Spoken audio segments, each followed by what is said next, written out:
Good evening, I'm Faye Kwan. Here are our top stories for tonight.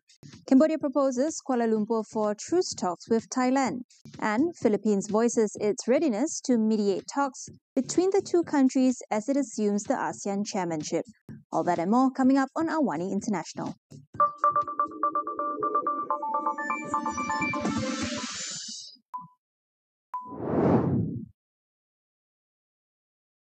Cambodia has proposed Kuala Lumpur as a neutral and safe venue for bilateral talks with Thailand.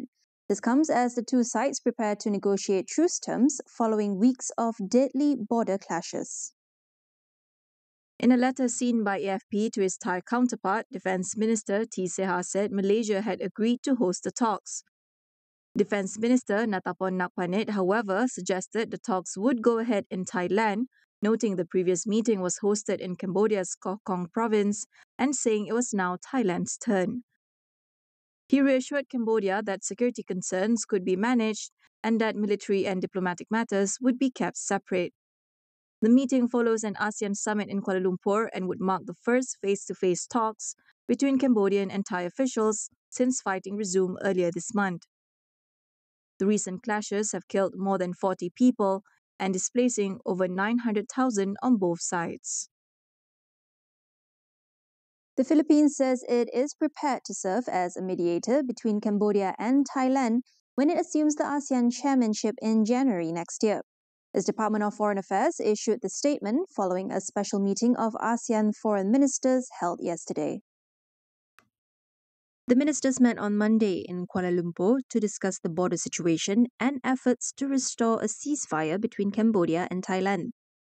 The special meeting, chaired by Foreign Minister Datuk Sri Mohamad Hassan, was described as a platform to consider possible steps the bloc could take to support de-escalation and the cessation of hostilities. Malaysia said it was called in the interest of peace and stability between the two member states and the wider region. Thailand and Cambodia have since agreed for their defence chiefs to meet on December 24th in a bid to resume a ceasefire that was initially negotiated in July and formalised in late October during the 47th ASEAN Summit. We'll be back with more after the break. Stay tuned.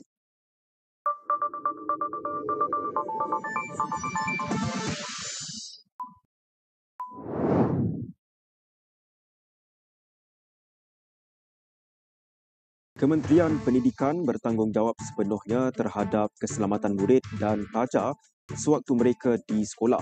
Malaysia dan Korea Selatan terus memperkukuh kerjasama dalam bidang teknologi hijau dan kecerdasan buatan AI menerusi pelaburan dua syarikat utama Republik itu. SPRM akan meneliti dan menjalankan siasatan sekiranya dapat unsur rasuah dalam pelaksanaan projek Aerotrain di KLIA yang dilaporkan sering mengalami gangguan perkhidmatan.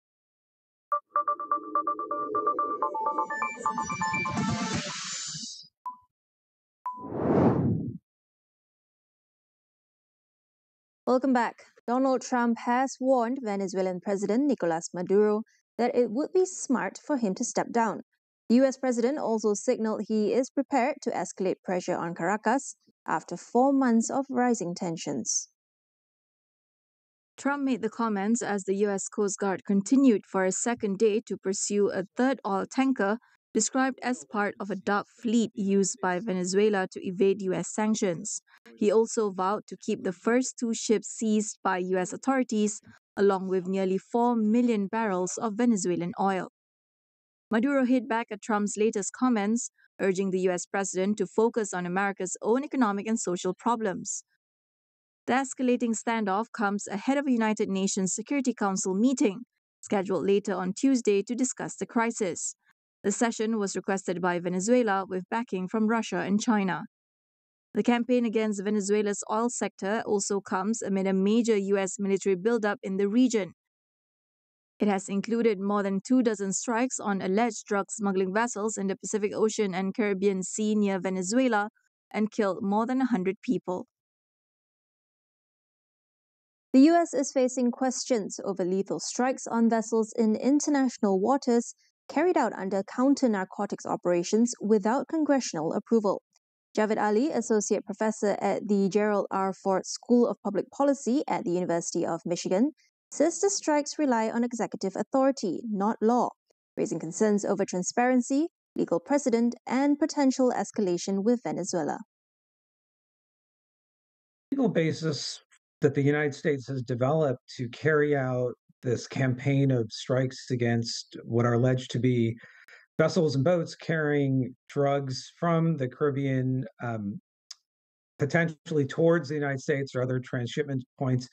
It's a complex set of policy instruments that the Trump administration has devised. None of those yet have been made public, but based on media reporting over the past few weeks, it's a combination of three different things. Ali says those instruments include a presidential directive signed in July, a Justice Department legal review, and a military execute order, but no congressional authorization. He adds that no war has been declared against Venezuela, despite suggestions that some vessels may be linked to drug trafficking networks associated with the Maduro government.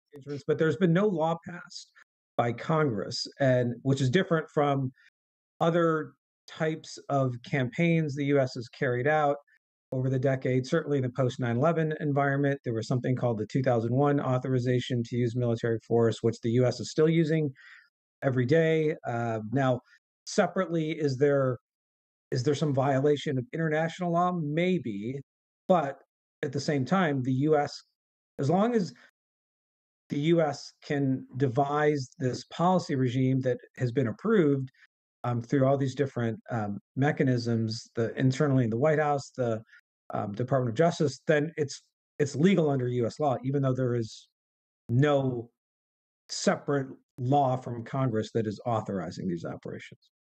Ali warns the longer the operation continues without results, the greater the risk of criticism, both over legal ambiguity and the cost of keeping major U.S. military assets deployed in the region. If the campaign against the boats is to put pressure on the Maduro regime, I don't think that's going to be an effective tool, because by and large, probably most of these boats are not directly linked to the Venezuelan government, or at least that case hasn't been made publicly. So I would have to imagine there's going to be a point in the future where President Trump's going to have to decide, do I back off either from the boat strikes or this broader campaign to remove Maduro, put more pressure on him, or does he keep that, what is now a relatively large military presence in the region, in place, and then keep waiting? And the longer that goes, the longer the waiting goes on, there will be criticism of the administration to say, well, sort of those resources could be shifted elsewhere. So this is going to be the issue. How long will President Trump wait? How long can President Maduro wait this out, unless President Trump escalates the campaign to actually engage in these land operations inside Venezuela, which President Trump has stated that over the past couple of weeks, he said these are coming and they are very likely to happen, but they have not yet. So I think we're, from the outside looking in, we're all just sort of wondering what's the strategy, both on the U.S. side and on the Venezuelan side. Indonesia and the US say they have resolved all major issues in talks over a new tariff deal. This paves the way for an agreement to be signed by Presidents Prabowo Subianto and Donald Trump as early as the end of January. Jakarta says the deal would secure market access for key Indonesian exports, including palm oil and coffee, while giving Washington access to critical minerals. Indonesia's chief negotiator and senior economic minister, Airlangga Hartarto, said the two sides had agreed on all substantial issues, following talks with U.S. Trade Representative Jameson Greer in Washington. He said the U.S. would grant tariff exemptions for Indonesian palm oil, tea, and coffee, key exports for Southeast Asia's largest economy. The agreement would also give the U.S. greater access to Indonesia's critical minerals, a strategic priority as Washington seeks to diversify supply chains away from China. The US imposed a 19% tariff on Indonesia in July, down from the initial 32%, in exchange for Jakarta's promises to cut trade barriers and buy more American goods. Officials from both countries are now working to arrange a meeting between President Prabowo and President Trump by the end of January, when the agreement could be formally signed. US President Donald Trump has announced plans to build a new Trump class of battleships, which he claims will be larger, faster, and 100 times more powerful than any previous American warship. Speaking at his Mar-a-Lago resort in Florida, Trump says the ships will be part of a broader plan to create a golden fleet to ensure US naval dominance. He added the vessels would be cutting edge, featuring advanced technology such as artificial intelligence and directed energy lasers. They will be equipped with hypersonic weapons, railguns, cruise missiles, and laser weapons, and will have a displacement of 30,000 to 40,000 tons. Trump said production would start with 2 ships, potentially scaling up to 10 or even 25 over time.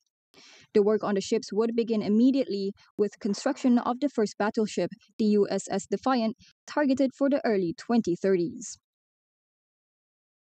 In other news, US President Donald Trump has sparked a diplomatic row with Denmark after appointing a special envoy to Greenland, reviving his controversial ambition to bring the Arctic island under American control.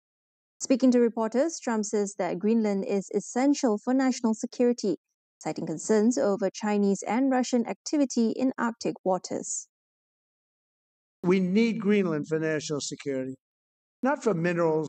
And if you take a look at Greenland, you look up and down the coast, you have Russian and Chinese ships all over the place.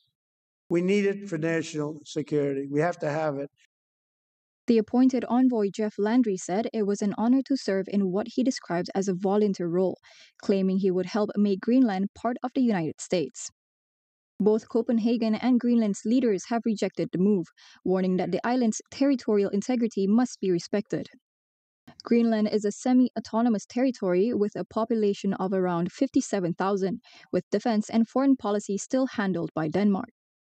Trump first floated the idea of buying Greenland during his first term, a proposal rejected by both Denmark and Greenland in 2019.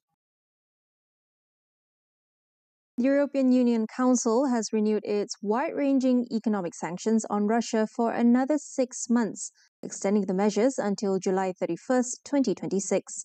The sanctions cover sweeping restrictions on trade, finance, energy, technology, as well as industry, transport, and luxury items. The measures also include a ban on Russian seaborne crude oil and certain petroleum products, the removal of several Russian banks from the SWIFT payment system, and the suspension of Russia-backed media outlets accused of spreading disinformation. The EU said the measures will remain in place as long as Russia's actions continue, adding that further steps could be taken if necessary. The decision comes as European leaders approved a €90 billion loan package to support Ukraine's military and economic needs over the next 2 years. Bangladesh's interim leader, Muhammad Yunus, has vowed that national elections will go ahead as planned in February 2026. He says this would be the case despite alleged attempts by supporters of ousted Prime Minister Sheikh Hasina to disrupt the electoral process. Yunus made the remarks during a phone call with the U.S. Special Envoy for South and Central Asia. He also accused Hasina, who fled to India in August 2024 following a mass uprising against her government, of inciting violence. The comments come after protests erupted across the country last week following the death of prominent youth leader Sharif Osman Hadi, who had been an aspiring candidate in the upcoming election. Hadi was shot by mass attackers while leaving a mosque in Dhaka and later died of his injuries while receiving treatment in Singapore. Security forces have since been deployed across Dhaka and other major cities to contain the unrest. The interim government has also declared a national day of mourning as tens of thousands attended Hadi's funeral. That concludes AWANI International for tonight. Stay with us as we track the strategies and power shifts shaping the new global order. For more updates, visit international.astroawani.com and follow us on social media. I'm Faye Kwan. Thank you for watching and good night.